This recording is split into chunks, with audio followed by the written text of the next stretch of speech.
Hey there. I'm really glad you're here in the Sink and Swim podcast. Before we get into today's episode, a little housekeeping. I want to help you get oriented just so you know where you are, how the space works, and how to take care of yourself while you're listening. So first, a gentle invitation. As you listen or watch, see if you can listen not only with your ears or watch with your eyes, but also by noticing what's going on inside your body. And that may change throughout the whole episode. And as you notice, permission to know you don't need to fix anything, you don't need to analyze it, but just notice it. Some parts of you might feel seen.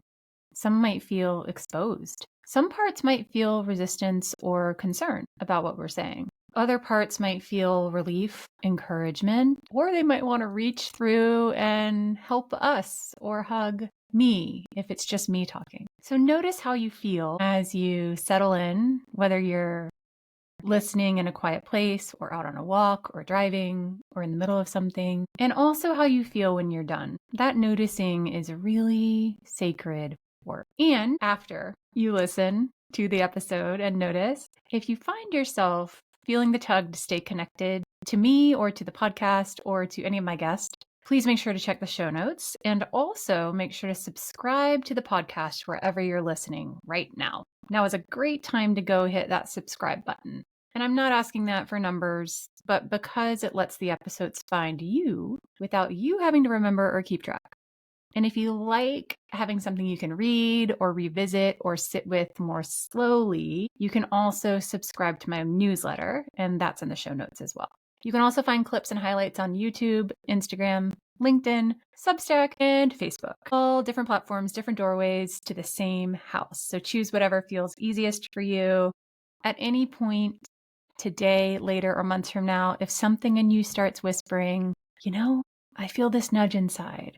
My life or my work looks really good on paper. Everything I've built should feel good, but that's not how I feel. And sometimes that can be a sign that it's time for deeper support and reorientation. And that's where working with me in a soul story mapping session comes in. It's a private one-on-one session, not a discovery call, not a sales conversation. It's an actual coaching space to map what's true for you right now and get clear on what wants to shift. Even if you don't do anything with it, we're just going to map it out. All of the links to all of those things live in the show notes, so you don't have to hold any of this in your head, but I'm saying it now to orient you in case you're listening and something comes up and you want to know where to go next. Okay, let's drop into today's episode now. Hello. Welcome to this episode of the Sink and Swim podcast. I'm really excited to dig in today and talk about how we attend to ourselves when we are in really big, overstimulating environments, especially if you are someone who is highly sensitive, highly attuned to your body's cues, highly attuned to other people's emotions and energy, and just in general, the energy of an entire room. There's not a lot of space for self-regulation and even the co-regulation that comes with being around so many people can be both nurturing and dysregulating to your nervous system. And the reason I wanted to talk about this is because there's a lot of narratives in our world when it comes to these types of things. Number one, it might be that you know that being in really overstimulating, crowded events is simply not for you. And I just want to celebrate and honor if that's you. Sometimes I say that about myself, and sometimes I'm like, actually, I'm going to give that a try. I'm quite introverted. I am highly sensitive. Don't love small talk, although I'm really good at it. And I can sometimes feel really quite an aversion to those types of events. But at the same time, they can be really energizing for me. So for me, towing the line, I don't always say, no, I'm never doing any of those things. But some people need to, and that's completely acceptable. And for some people, you love those types of things. You're super energized by being around a lot of people, a room full of inspiring people. Maybe you have extroversion in you in some way, like tendencies or traits. Maybe you feel a rush in those types of events. And maybe you're somewhere in between. That would be kind of the third thing, is you're kind of like me, where you're like, I'll give it a try. But you also know it's going to be really overstimulating. You're going to walk away exhausted. You're going to feel drained. And it can be really difficult, whether it's a conference or just a long weekend course, or maybe it's like a wedding weekend that you go to, where there's just lots of social obligation.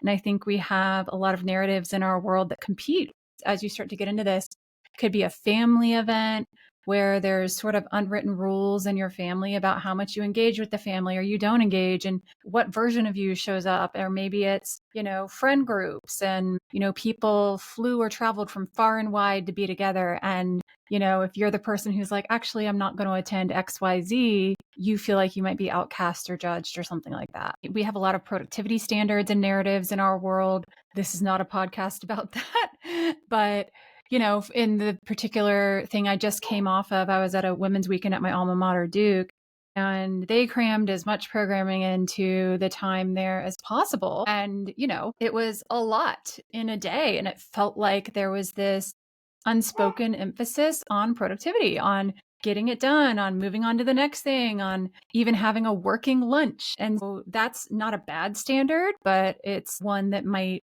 feel like it mismatches with your way that you like to operate in the world. So this whole episode is really about just a commentary on that from someone who is highly sensitive, who has introverted tendencies, from someone who has, over the last decade or so, started to unsubscribe from the professional expectations, the social expectations, the narratives, even around social obligation, social appearance, what people think of me in those types of contexts, and whether I opt into them or not. And even if I do opt into them, how I keep myself regulated nervous system wise. And I said something just a moment ago that I want to circle back to, which is the idea of caring what people think or what people are thinking of me when I'm in these types of situations. And I say this a lot, but I'm going to say it again and again and again on this podcast, which is, the self-help world, the professional development world, even the therapy world likes to say you're not supposed to care what other people think. And I'm here to tell you that that is garbage.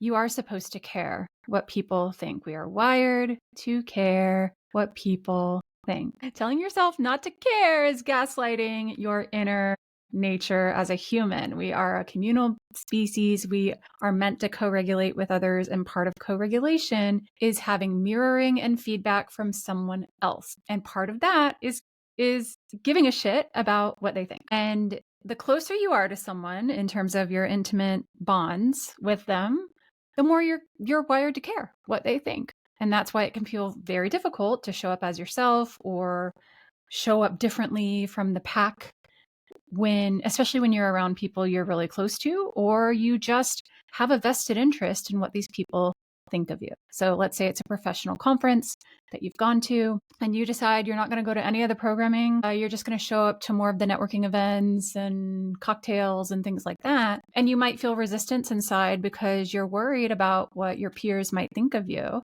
Well, you might have really strong vested interest in relationships in your peers, and that therefore it is normal and healthy for you to care what people think. But there is a difference between caring what people think and letting their thoughts and opinions dictate the decisions you make for yourself. And that's where we miss ourselves, and the phrase, just don't care what people think, gets misread with the best of intentions, but we end up gaslighting ourselves because we don't even let ourselves listen to the cues and longings from our bodies that invite us to care what people think. And I'm sharing this right up front because a lot of times when you're in these big, large social situations, one of the narratives that your nervous system competes with is caring what people think, even if they're strangers. Like you might have an internal narrative that is, I care what people think because I care about these people because I respect them in some way. And that brings in a sense of social obligation, social pressure, trying to keep up appearances and stuff like that, in which case you might abandon your own nervous system, your own body, your own needs in order to make a decision that is in service to caring what people think.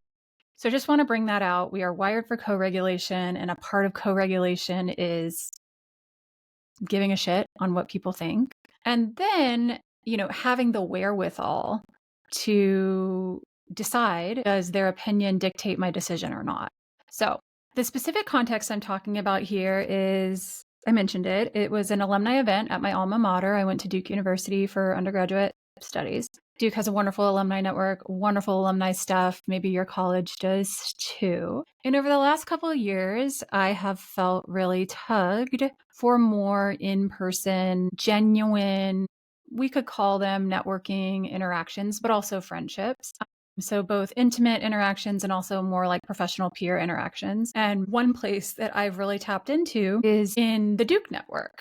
And a reason that I've really done that is because when I kind of sit with my whole story, I really recognize that, surrounding yourself with people who challenge you to be a better version of yourself is a wise move. It's a little bit cliche sounding, but I thought back on my life, on places and spaces where those people existed. And a very obvious one to me was my undergraduate experience, where I was surrounded by people who at any given moment were 10 to 100 times smarter than me.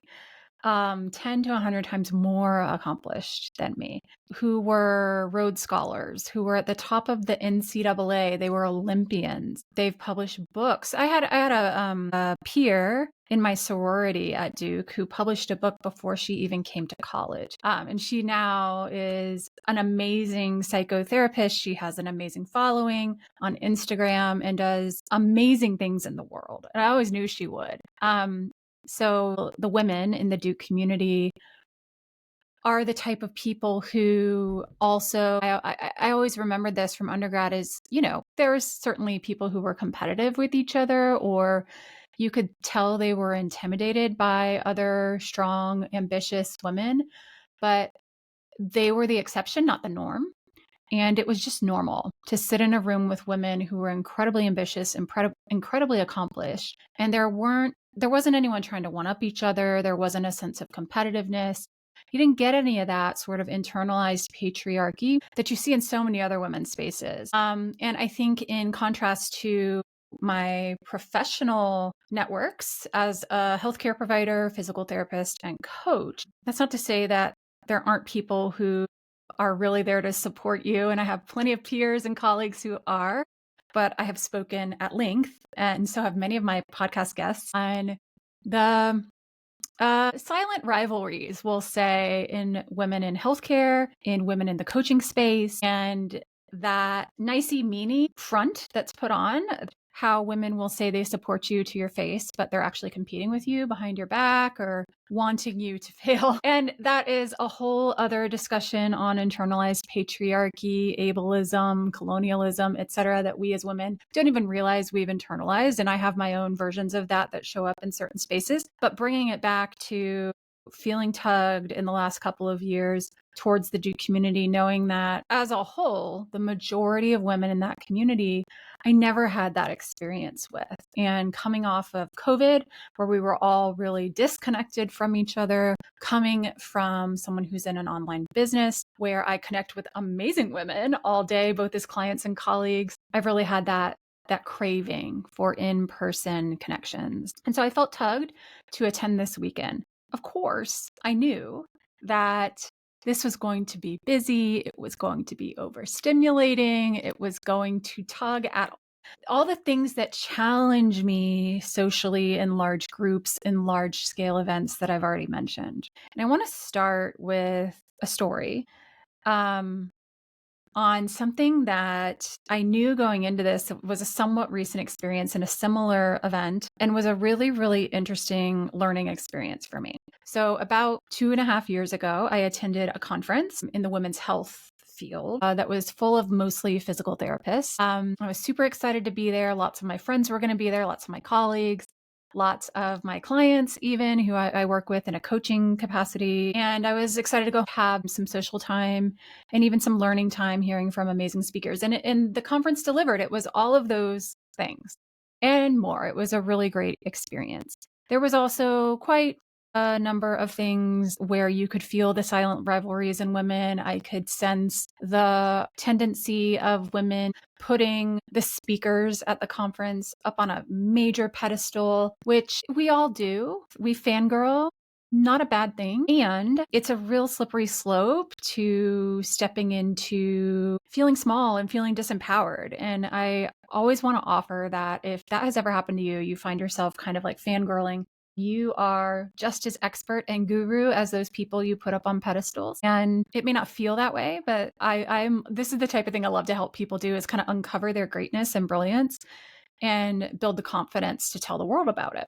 Anyway, so I'm at this conference and I went in, I decided to stay in the hotel where the conference was hosted because over almost 2 decades of attending professional conferences, I know that when you remove barriers to taking care of yourself, it's a much more easy process to regulate your nervous system in an inherently dysregulatory setting, which conferences are. So I stayed in the conference hotel. I got some of my own groceries even, so I didn't have to feel pressured to attend every meal with other people and small talk, all that kind of stuff. So I was setting myself up preemptively for regulation while knowing that this was an inherently dysregulating environment and being okay with that. And I think that's the first thing that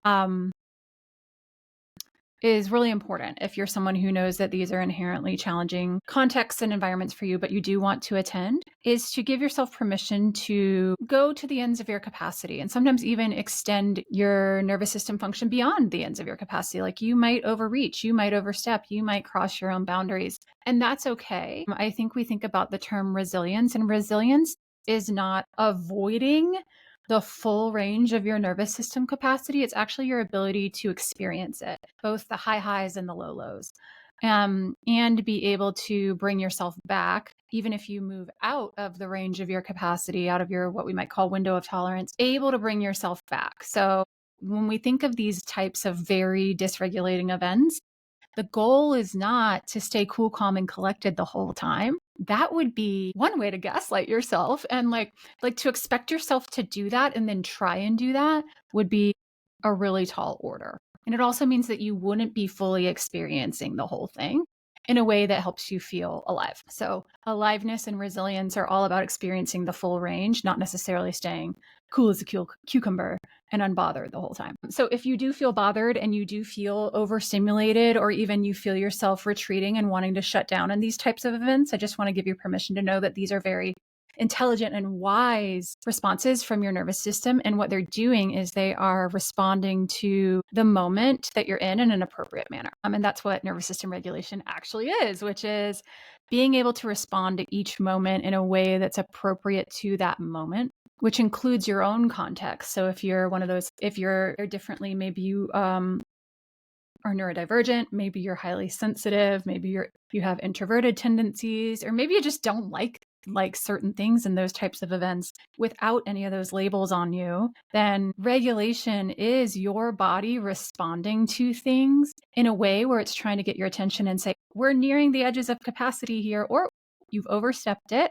And it's your body making an invitation to say, hey, let's course correct. You can choose something else.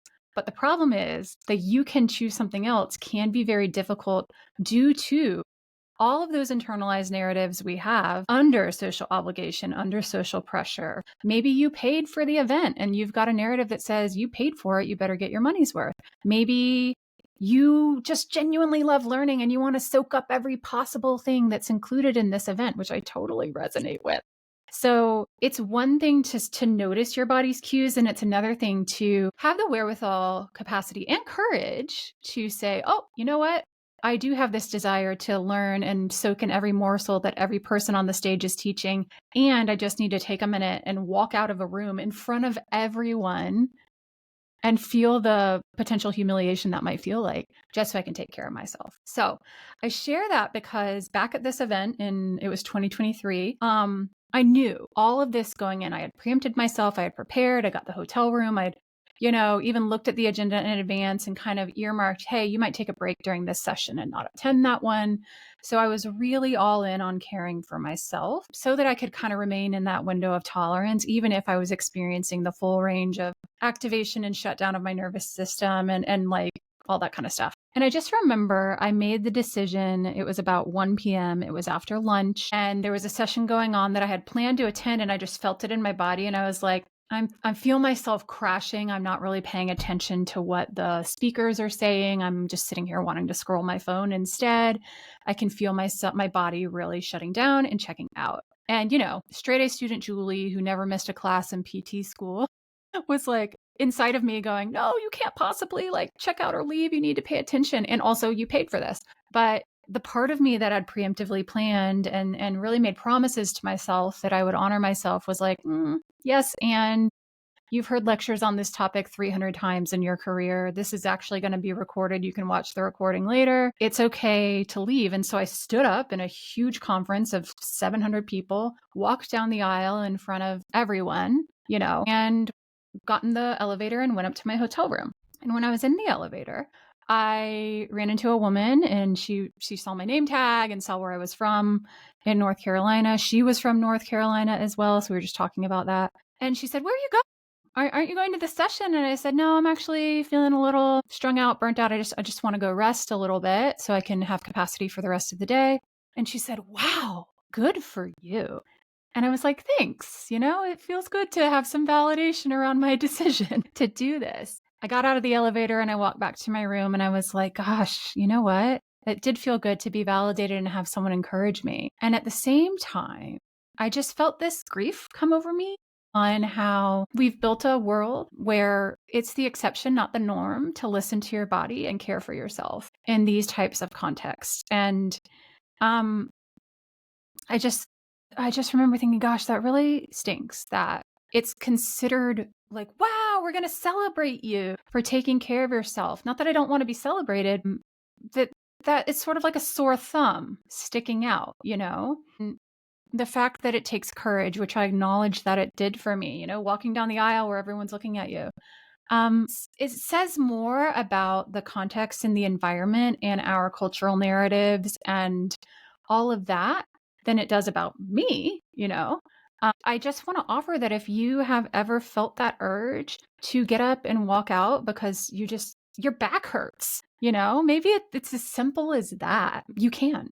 And it is courageous. And you are going against 1.5 million narratives that are telling you not to sit there and be still and pay attention and be good and be small and don't make waves, right? But for me, this was a really important moment. Now, let's bring it back to the Duke event that I was just at. And what I want to say is I didn't do that. I didn't listen to my own advice. And so I also want to offer that this is not a perfect science. It's not something that I will say I'm 100% mastered at. And depending on the context, I have more resource and wherewithal to really listen to my body and honor it than others. And this was a context where it was particularly challenging for me, not only because of the way that the event was set up, but also because of just where I was in my life at that moment.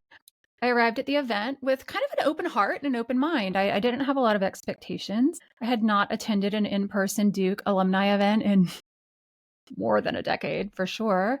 I looked at the roster ahead of the event, and there were maybe 4 names out of hundreds that I recognized. And some of them were people I haven't talked to in 20 years. And so I knew this was going to be an event where it would be a lot of small talk and it would be a lot of catching up. And it would be less deep, intimate conversation. But at the same time, what I know about myself is I do better in one-on-one or small group interactions.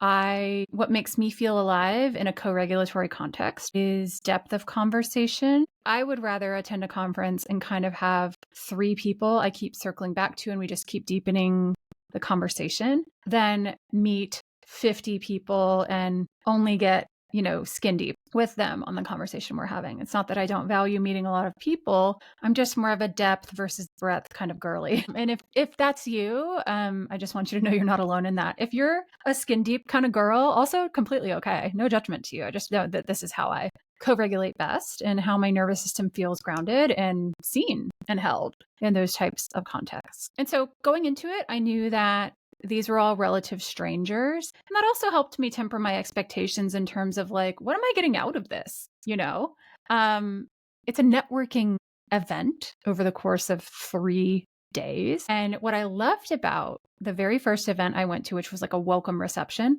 nobody was handing out business cards. Nobody was really talking about their work. It was, where are you from? Tell me about your day, your travel to get here. It was really like, tell me about you as a human. Are you married? Do you have kids? Like, what do you like to do for fun? All that kind of stuff. Loved that. These are all incredibly accomplished people. People are in all different fields. And it wasn't like, here, let me talk about my work and have you send me business or send me clients type of networking experience. It was like, let's just get to know the human first. And I loved that because I'm a firm believer of what I call the Mullet Method, which is friendship in the front, business in the back. It's not that you never talk about your work or your business, but it's like, let's meet this person on a human to human level first. See if you feel some type of emotional connection with them. If not, move on. And if so, then bring that next layer, which is talking about your work, which for a lot of us, especially as entrepreneurs, especially as people who pour our hearts into very purpose-driven work, it can actually feel really vulnerable to talk about your work. And so establishing a human-to-human connection with the Mullet Method is very, very good. So I highly recommend that. And so that first session, that first cocktail event that I went to was exactly that. And I was like, oh, yes, this is great. And as I got to talk to people a little more deeply, work just naturally came up. And I was just astonished at the things people do in the world, these women, these peers of mine who are truly changing the world on both a grand scale and micro scale in the work they do. In professions I've never heard of. They've gone places in the planet I've never heard of and done things for people that I never would imagine were something that people could do. So it's just so inspiring. And it just affirmed my tug to surround myself with people who can hold the whole of me, my smarts, my intellectual drive, my service-oriented big heart, my big ambitions. And I didn't feel like I was taking up too much space or I was being too much. And it was just a beautiful place to be. So that was the first night. It was a lot of small talk, but I felt like I had capacity for it. I went to bed that night. I felt really complete. The next morning was a whole day of sessions and keynotes. And I did what I did at that PT conference a few years ago. And I was like, you know what? There's a couple of things I'm just going to skip. Going to opt out of. I really cherish and value a long, slow morning. Even at a conference I've paid for, I'm not going to go to the thing that's at 8 a.m. I'm not going to skip breakfast. I'm not going to skip enjoying a long, slow coffee, preferably with a book. And so I did what I went to a place that I love the most at Duke University, which is the Gothic reading room, the library. I took my coffee. I pulled out some books that I had just bought they had a book fair at this event where they were featuring authors from the women's event who have published books. So I bought some of their books and I was just sitting there thumbing through the books, reading the inset, the summary of the book. I was reading the bio of the author. Just really excited to be among such great voices who have published books. And I'm in the process of publishing a book. So it was just a really affirming moment that, again, I was in the right place and I was surrounded by people who the universe threw in my path to be like, hey, if they can do it, you can do it too. So I skipped class that morning, sat in the library, did exactly what I needed to do. And then I was ready to plug in at about 10:30 in the morning. I plugged into the first set of keynote addresses, and they were all put on by students at the university. And they were so inspiring and so incredible, the things these students are doing. Again, things I've never heard of. And I loved that because I also am a firm believer that there's no hierarchy and that I can learn just as much from a 19-year-old as the 19-year-old can learn from me. But here's where it got really interesting. So even in that first session, I started to feel my jaw was hurting on one side. I started to notice tingling in my face on one side. Now, some of you who are medical people might be like, oh, wow, like what was going on with your trigeminal nerve? Or yikes, like maybe you're having a stroke. No, none of that was happening. Knowing my body, I knew that this was my body saying, hey, we're already nearing our capacity. This is too much. And I also knew that I was not going to get up in the middle of the auditorium and walk out or do something. But I did start to feel maybe some shame. That was like, oh God, it's not even the first session of the day and I'm already feeling stressed. And how am I going to get through the rest of the day? And I was also so captivated by the speakers on the stage that what ended up happening was my attention went to them and I left my body so to speak. And my body tried to get my attention for the rest of the day. And I continued to stay out of my body quite a bit. And this is the part where I didn't take my own advice. And I didn't listen to the ways I had tried to set myself up for success at the very beginning. But what I also want to give myself a lot of grace and compassion for is it wasn't just me. It was like the environment was not set up for a lot of like check in with your body, introspect, integrate, and like take a moment for yourself. It just wasn't. And there's nothing wrong with that. But this was not a container that was designed for introspective, self-honoring practices. Let's put it that way. It was just a lot of stimulation. And even going from one session to the next, we jumped on shuttle buses and like would be taken to another part of campus. So there wasn't like time for me to just like go on a walk by myself. There was only a little bit of time in between sessions. And even our lunch session was a lunch and learn. And so there was eating lunch while listening to a very inspiring speaker on the stage. And I was so captivated by what she had to say. I was taking notes. And the cue I got during the lunch and learn, I just remember, was I was so hungry. When I was like putting food on my plate, I was excited to eat this food. It looked delicious. And then I lost my appetite like a couple bites in. And for me, in my body, I'm 100% clear that a loss of appetite is stress for me, especially when I was just hungry. It means I have moved out of rest and digest mode and I've lost that hunger cue. And yet I was sitting next to a friend of mine who I hadn't seen in 20 years. Occasionally we had some moments to exchange. And that was actually a deeper, more meaningful conversation that as I told you, I really value those deeper, more meaningful conversations. And so I didn't want to leave. And I think that was actually an okay decision. Again, I was met with those competing desires of like, I want to have this deep conversation with my friend. I want to hear what the speaker has to say. Like, I want to honor myself, and sometimes honoring yourself looks like saying no to the most honoring thing for your body, which for me would have been walk out, maybe go get some fresh air, take a couple deep breaths, just like separate myself even for 5 minutes. And I, at the same time, was feeling a bit, if I'm honest, trapped out of social obligation. And bringing it back to what I said at the very beginning, caring what people think, right? We all get put in these situations, whether it's at work, whether it's at your church, whether it's at your kid's soccer game, and you're like, oh, my body is like, something in your body is speaking up. And there's so many competing narratives and desires that can come in that can make that really challenging. And if you don't hit a home run every time, that's okay, right? But wouldn't it also be awesome if the systems that we were in and the containers we were in understood and honored that we are all human beings with limited capacity, some people more than others, right? And gave opt-out moments or gave permission and normalized opting out instead of normalizing opt-in, stay engaged, stay focused, be productive, don't make waves, be quiet, and saying you're actually courageous if you just stop and listen to your body, right? Like good for you, Julie, that woman who told me that in the elevator. Anyway, for the rest of the day, I felt myself dragging. So not only did I not get enough nourishment in my lunch, and I felt hungry the rest of the day. I was then in sessions where you couldn't eat or drink in the auditorium. So even if I wanted to resource and give myself something to eat or drink, I was not allowed to. And again, I paid for this. I have a friend on stage speaking and I want to hear her speak because I'm so proud of her. All types of competing desires that make this really challenging, right? And finally, we had a dinner event at the end of the day where we took shuttles to a place off campus. It was in a beautiful event space. They had an amazing caterer. And it was one of those things where there's all these different food stations and you're standing at those high top tables. Not really a lot of sitting, not quiet. It's like a very loud environment. And the energy was very much just kind of pop from table to table and talk to a lot of people. And so at this point, before I went to the event, before I went and got on the shuttle, I was sitting in my hotel room just having a brief respite. Like it was about 30 minutes and that was it.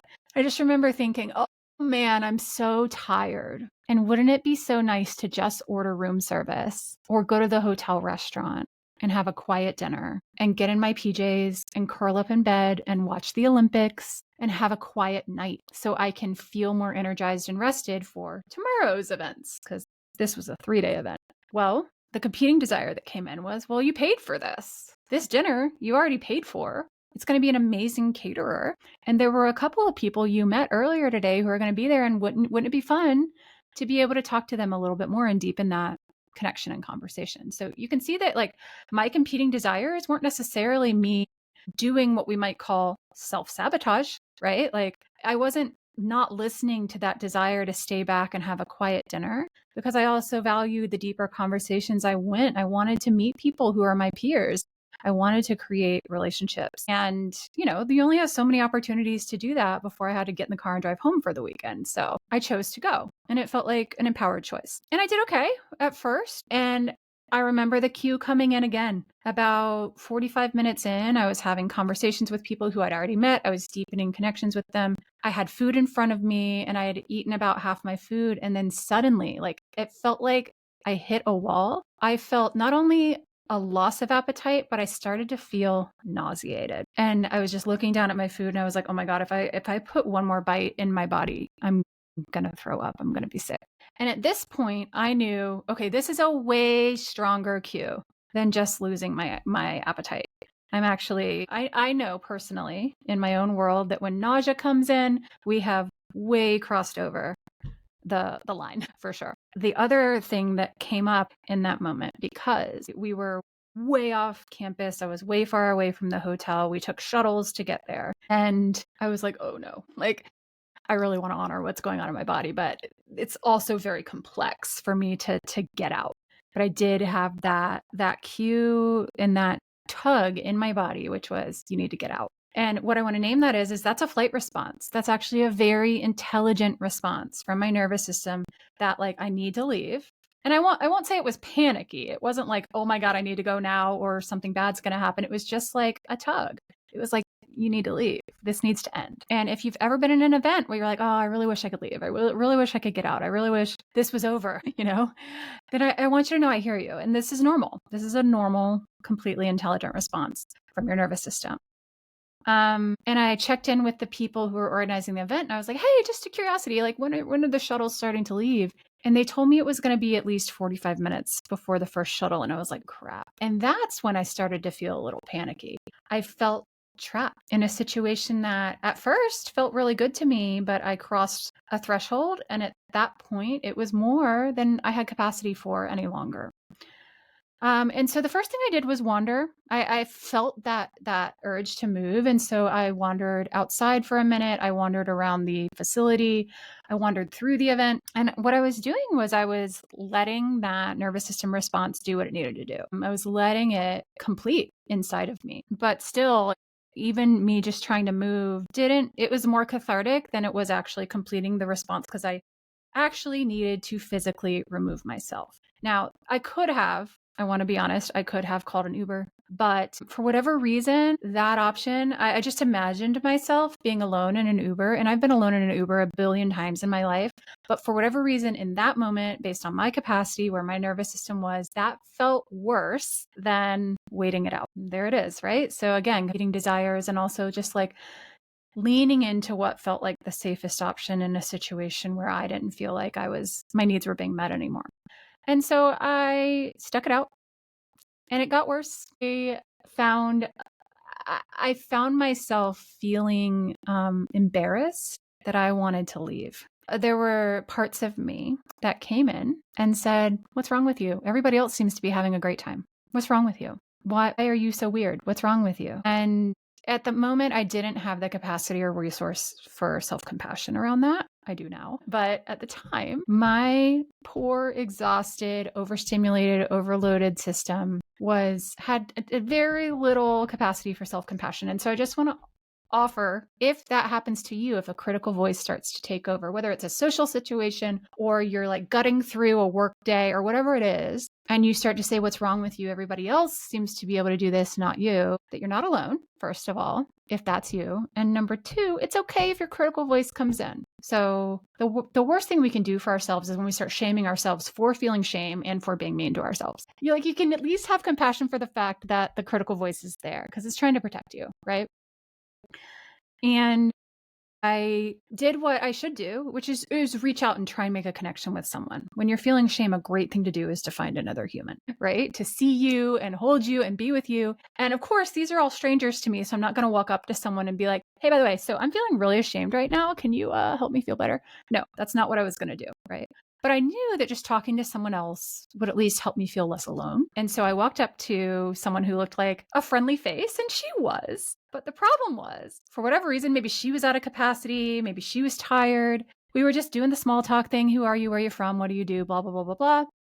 And everything I said, she either misread, misconstrued, or went down a rabbit hole of something that wasn't at all related to what I was saying. Like she thought she was trying to converse with me, but it's like she was speaking Spanish and I was speaking Greek, and we thought we were speaking the same language, and it just wasn't. And at this point, the co-regulation I was seeking added to the dysregulatory stew I was already in. And so you better believe that the moment that the shuttles arrived and it was time to leave, I was like out the door. I was in the front seat. I was like, okay, we are leaving. And so that was a shitstorm of a day full of cues that my body sent to me saying, hey, at first, right, they were saying, hey, we're nearing capacity. We're nearing capacity. You have an opportunity to abort. You have an opportunity to bring yourself back into that window of tolerance. And I just, for lots of very value-driven reasons, did not make the decision to do that over and over and over and over again. But the good news is I have built resilience. I have built a stretchier, right, capacity to even go out of my capacity and getting a really good night's sleep that night. And then I had preemptively planned to attend a yoga and executive coaching session the next morning.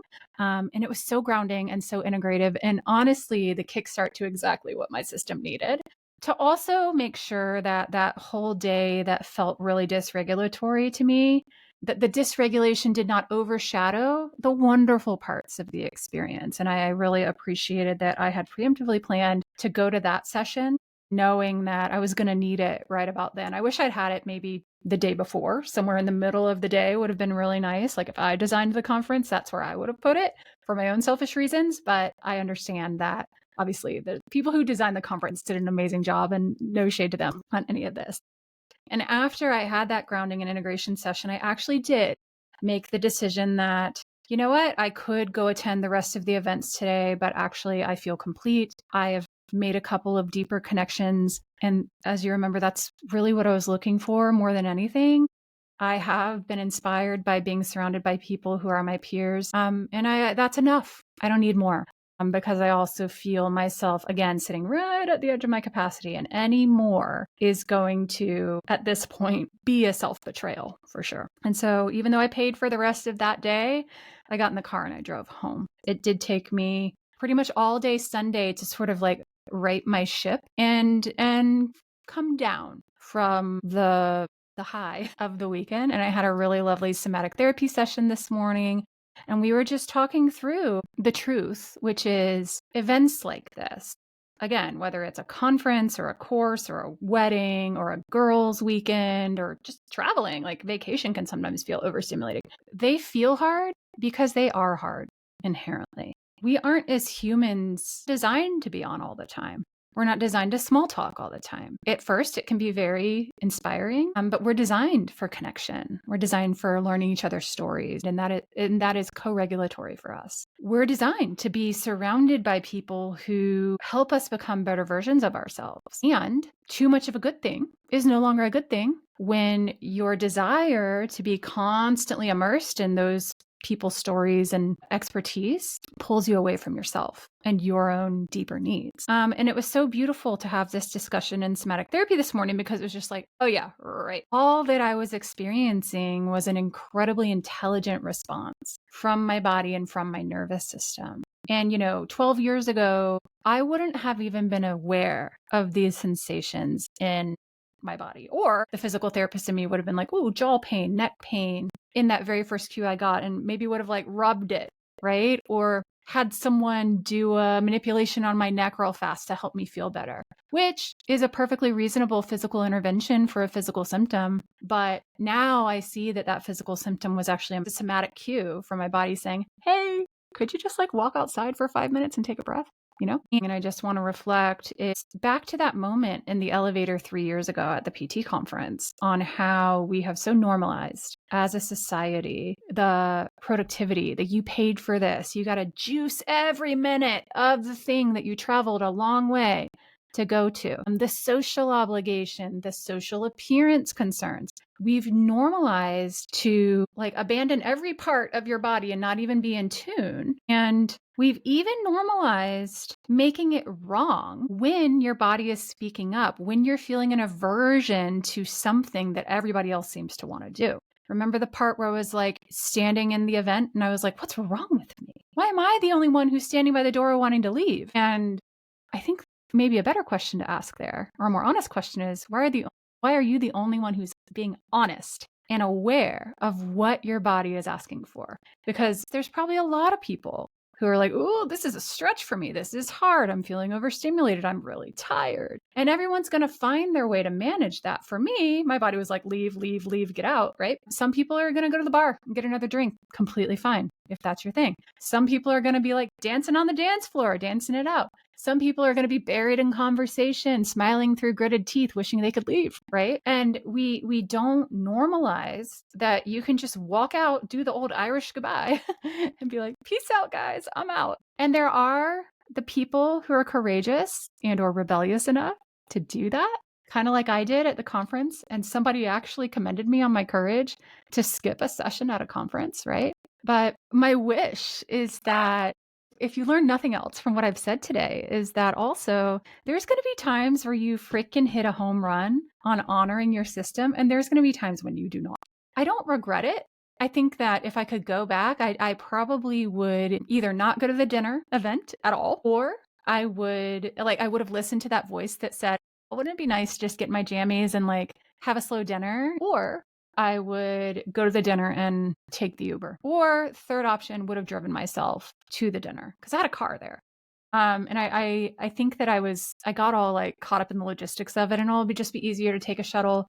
I don't have to drive. I don't have to worry about parking, which is an honest concern. I always want to know what the parking situation is. And if you're like that, I totally get you. But I don't drink. So, I mean, it would have been completely reasonable for me to drive to the event and then drive home. There's lots of things to learn from. There's never a failure here, just lessons. And I think that I give myself a lot of compassion now that I'm removed from it and I've regulated and sort of processed and metabolized it, that I didn't know what to expect in this type of event. It was very different than a typical conference event that I've gone to where I do choose to stay in the hotel. And for 10 years now at PT conferences, I don't attend a majority of the sessions. I'm either teaching, and so I need to have a lot more capacity, or I go to the ones I really, really want to go to and then give myself permission to skip some other ones and just be outside or go enjoy the beautiful place I'm in. And so I think that with this one, it was very different because it was all over a college campus. And so we were taking buses and shuttles, and the meals weren't quite like sit down slow meals. There were not breaks built in. So when you're on the shuttle, you're sitting next to someone making small talk, There just weren't nervous system breaks built in. If I were the designer of the conference, I might do it a little differently. But at the same time, when they are trying to cater to lots of people's different needs and interests, and they have all these amazing people and speakers, I think they did a great job with the resources and environment that they had. So anyway, I just wanted to come in here and talk about this today. I'm so curious, if you're listening, what lands for you? Are you the type who goes to big events and wishes there are ways that it could be even like 5% of a better experience for you? Are you the type who doesn't even notice if big events bug you? If so, tell me what's in your water you're drinking, because I'd love to hear it. But also, I just honor that we might have very different ways that we're wired and different preferences on how we like to do things. Or maybe you're the type of person who avoids those types of things at all costs.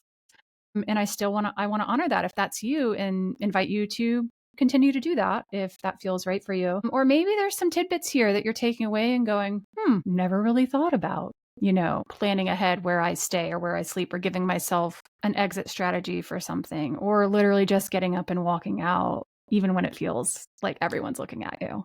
And if you take nothing else, and you're planning an event, I encourage you to plan that. A lot of people need more space than you might think they do. But otherwise, I'd love to hear your takeaways. Please reach out to me and let me know what lands for you. Thanks for being here today. And don't forget to tune into the next episode of Sink and Swim.